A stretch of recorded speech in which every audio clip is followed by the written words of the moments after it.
Good morning students, welcome back to biology class. In last class we discussed about Pteridophyta. In this class we are going to discuss about the next group of plants, the next division in plant kingdom, that is gymnosperms. Gymnosperms. So what are these gymnosperms? Here there is a meaning gymnos. Gymno means naked. Then sperma means seed. So gymnosperms are naked seeded plants. Naked seeded plants are called gymnosperms. Gymnosperms are non-flowering plants but produce seeds. Non-flowering plants. Non-flowering plants. Because in the gymnosperm, seed is not covered by fruit wall.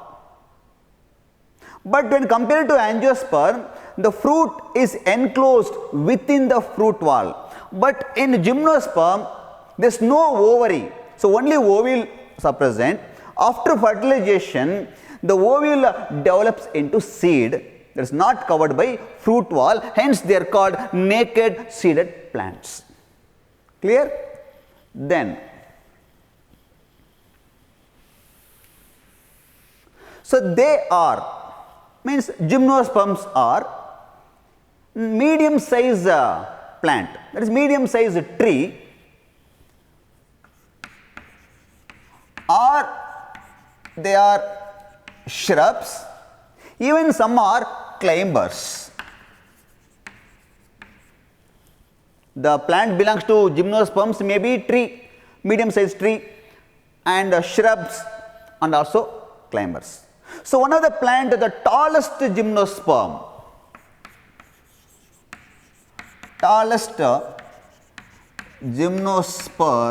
is Sequoia dendron, that is what we called a redwood tree. So very important, that is Sequoia is a redwood tree, the tallest gymnosperm. Clear? Then the plant body is sporophyte. Plant body is sporophyte, diploid. There is a clear differentiation of root, stem and leaf. The plant body is sporophyte, diploid, root, stem, leaf, clearly distinguished. The dominant phase is sporophyte. Okay. So come to the root. Root is generally a taproot system. Taproot system, underground root system, positively geotropic. But in some plants like in cycas, that is a member of gymnosperm, cycas, some roots are developed above the soil level.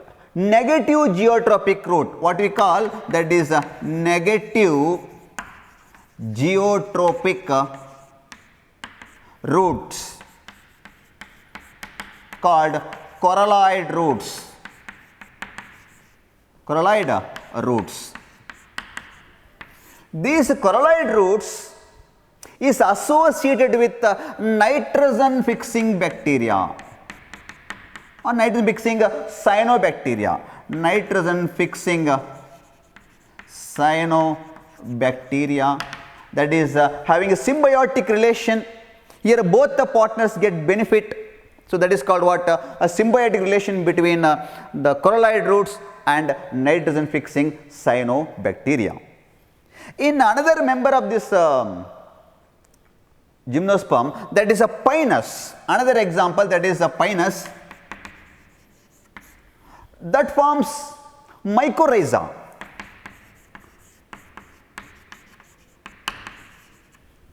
That is a symbiotic relation with the fungus and the roots. That is a symbiotic association between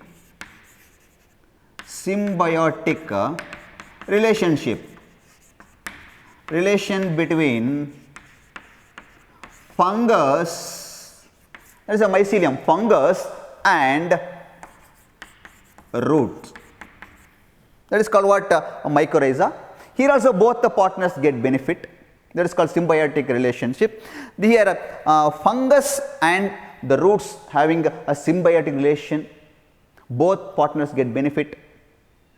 Okay, there is some special character in the root system. So normally taproot system, but in cycas some roots are developed above the soil level, negative geotrophic root that having a relation with nitrogen fixing bacteria. Similarly in Pinus there is a formation of mycorrhiza, the relation between fungus and roots of the plant, that is symbiotic relation. Here both are get benefit. Okay, then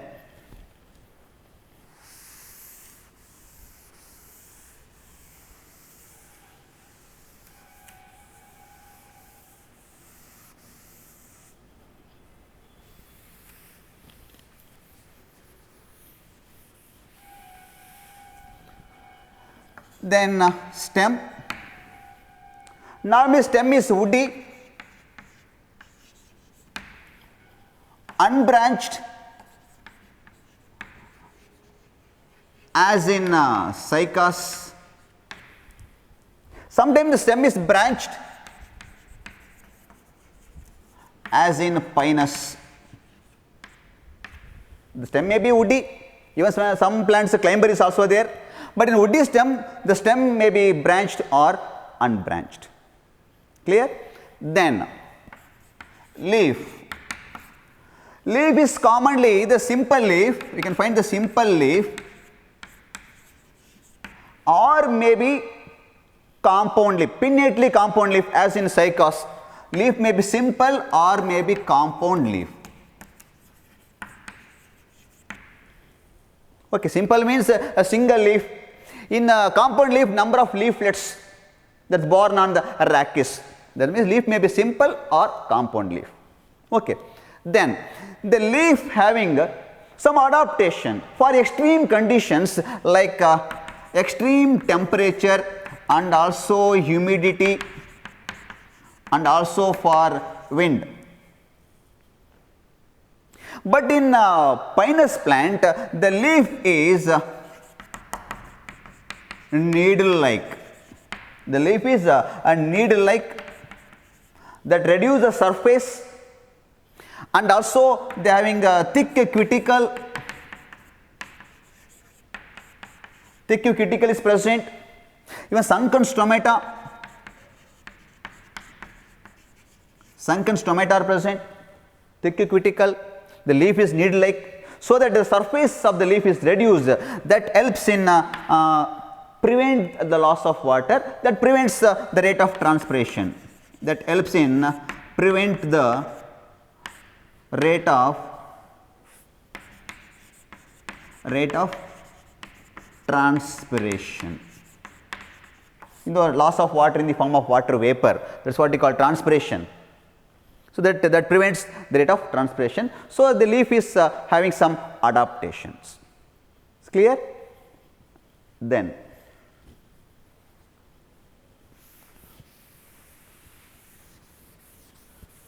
gymnosperms are heterosporous.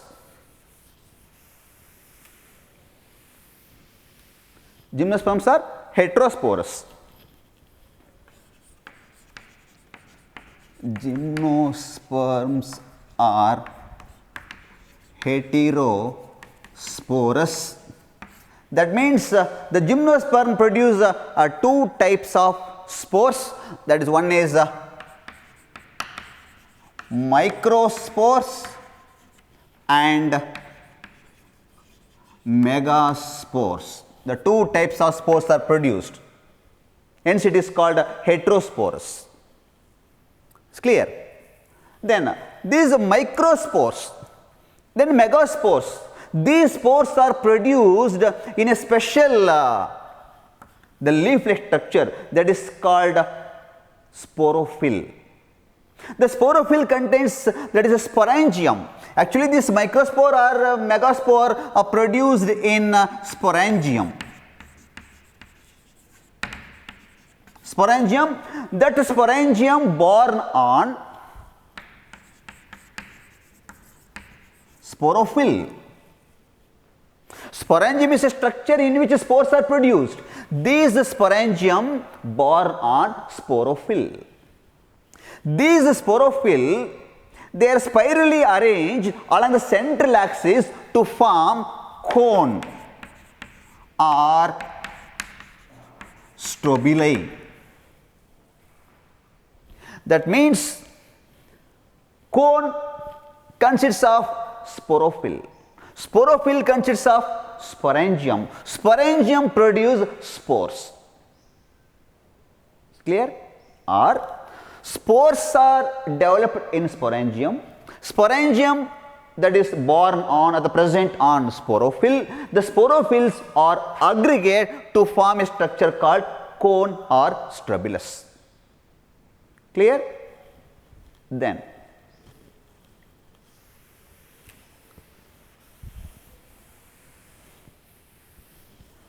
suppose the cone has cone or strobili has sporophyll, that is a microsporophyll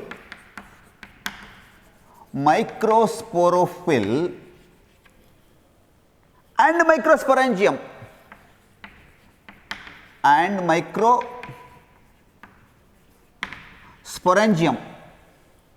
called male cone.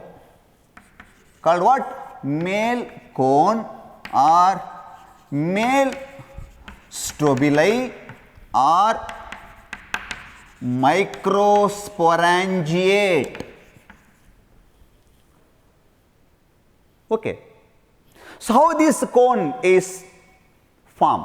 That is, see the diagrammatic representation. See, this is what a male cone which consists of number of, this is called a micro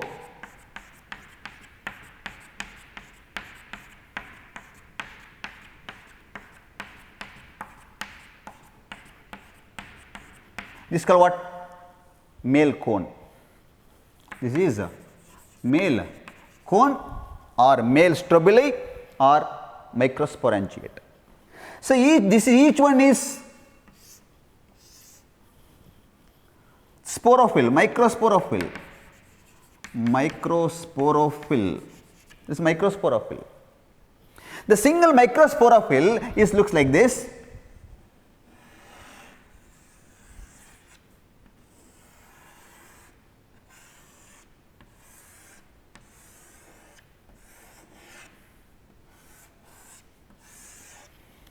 Which consists of number of sporangium.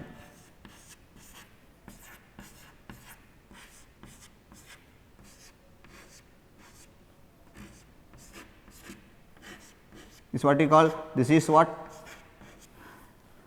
This is a microsporophyll. This is what? Sporangium. Inside the microsporangium, we can find development of that microspores. This is sporophyll, microsporophyll. Number of microsporophyll, they are arranged on central axis to form male cone or male strobilus. Okay. This microsporangium that produce microspore. Microsporangium produce a microspore.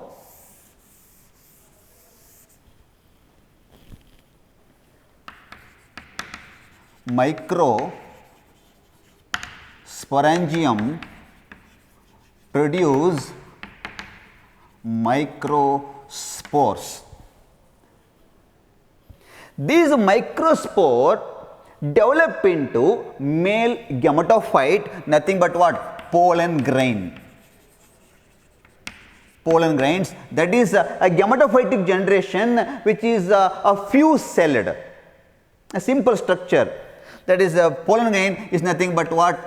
Male gametophyte, because which contain male gametes called spermatozoites. Spermatozoites. This pollen grain is a gametophytic phase or gametophyte generation. It is not an independent plant. It is present in the sporangium, that is sporangium present in sporophyll, sporophyll present in cone. The cone is present in a sporophyte. That means in gymnosperm, gametophyte, male gametophyte or maybe female gametophyte, that is not independent plant. It is present in the sporangium, that is present in the sporophyte. Okay. Then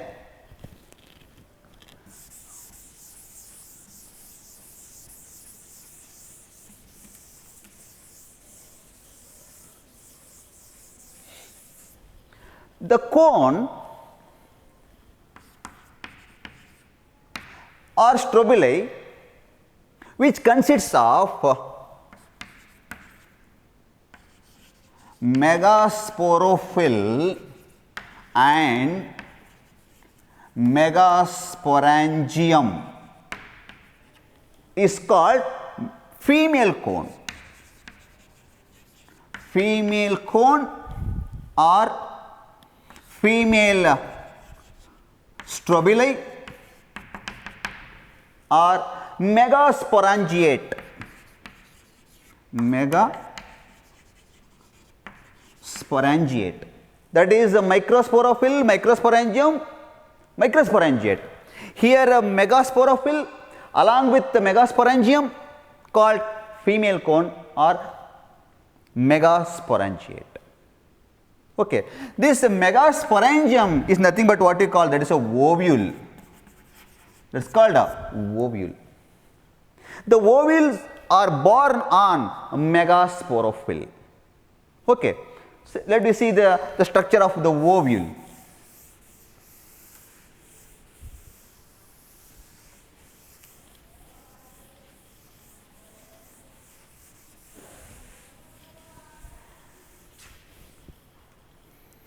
That is megasporangium.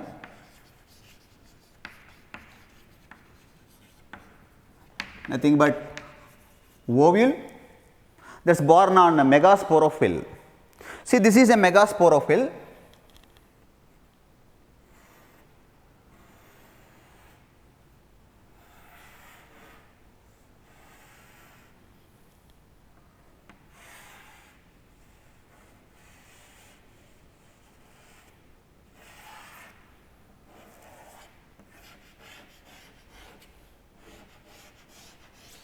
This is megasporophyll. Here you can find this ovule. This is what? This is a ovule. This is megasporophyll. This forms a megasporangium. Clear? Then we see the what is the structure of this ovule. Okay. So the structure of ovule, centrally there is a compact mass of cells, that what you call, this is nucellus. What we call the central mass of cells present in the ovule. This is actually the structure of the ovule.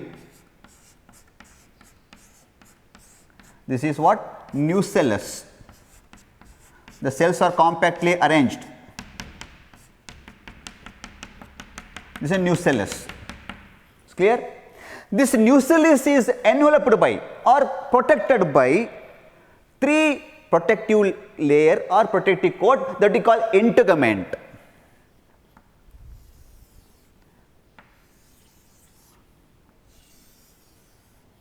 This is one integument. This is another integument. This is another integument. 3 integuments. So there is a gap here. The integument not completely cover the nucellus, but leaving a small gap, that is called a micropyle, through which pollen grain enters. This is integuments.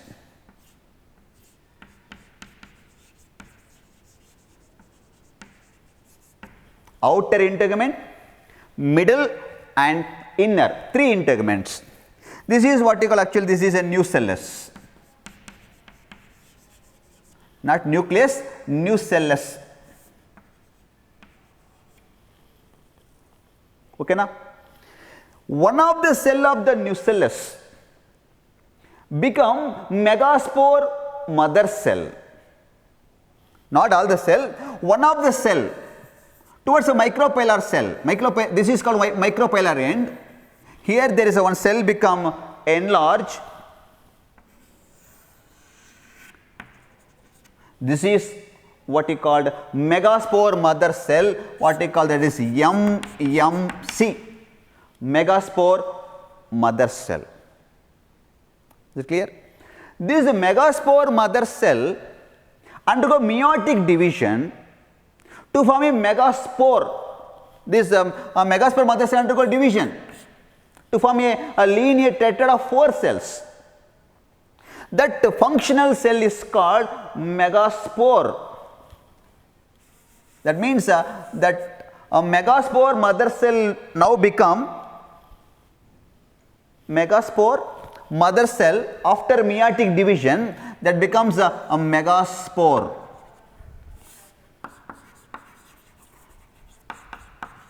It's called what? Megaspore. That means in the nucellus, one of the cell of the nucellus differentiated into megaspore mother cell, which undergo meiosis to form a cells. They are called megaspore. This megaspore is become a female gametophyte, which develops archegonia, 2 or more archegonia. That means the megaspore become female gametophyte, which produce 2 or more archegonia. Here also in the ovule there is, we can find a female gametophyte. Here female gametophyte is also not an independent free existing plant. That means the female gametophyte retain in the sporophyte. Male gametophyte and female gametophyte of gymnosperm is not independent free existing plant, that is present in the sporophyte itself. Just to think of that pteridophyta. In pteridophyta, both sporophyte and gametophyte independent plant. What you call prothallus, gametophyte is independent, sporophyte also independent. In bryophyta, gametophyte is a dominant, long lived, dominant phase. Sporophyte depends on gametophyte in bryophyta. In pteridophyta, both sporophyte and gametophyte independent. But in gymnosperm, gametophytic generation is retained in the sporophyte itself. Okay. That means here in the megaspore, this megaspore that develop into female gametophyte, which consists of 2 or more archegonia. Archegonia contains egg, because archegonia is the female gametophyte. Archegonia is a female sex organ. Okay. That means after the development of pollen grain, that is a male gametophyte, after the development of that ovule, that is female gametophyte, which has archegonia, from the male cone, that is from the microsporophyll, which contain microsporangium, which produce a male gametophyte, nothing but pollen grain or microspore is released. That means the pollen grain is released. That pollen grain is released, carried by the wind that pollen grain that enters the ovule through the micropyle. That male pollen grain, that means which contain a male gametophyte, that is what we call having a spermatozoids. That pollen grain develops and produces a pollen tube and they release the content. That means that release the spermatozoids. The spermatozoids enter into archegonia that fuses with the egg to form zygote. Is it clear? That means after the development of male gametophyte and female gametophyte, the pollen grains are released from the microsporangium. Then pollination takes place, wind pollination takes place, that is what we call anemophily. After the pollination, that pollen grain produce a pollen tube. The pollen tube carries male gametes, spermatozoids. When the pollen tube reaches the archegonia, that pollen tube ruptures and releases its content. That means it contains spermatozoids, male gametes. That male gametes is moved towards a female gamete that is present in the archegonium. Then fertilization takes place. Is it clear? So, after fertilization what happens? After fertilization there is a post fertilization change takes place. That means after fertilization ovule develops into seed. After fertilization also there is no formation of fruit wall. Before fertilization ovule is naked, no covering. So that after fertilization also in a gymnosperm the seeds are naked. So they are called naked seeded plants. Okay. That means after pollination, that is spermatozoids and egg are fused to form zygote. After fertilization ovule develop into seed. Okay. That is about what the characteristics of a gymnosperm. Okay. Then after knowing the characters of a gymnosperm, classification of gymnosperm.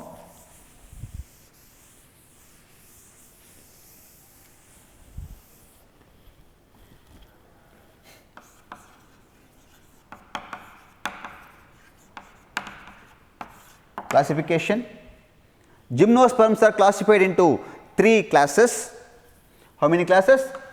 3 classes.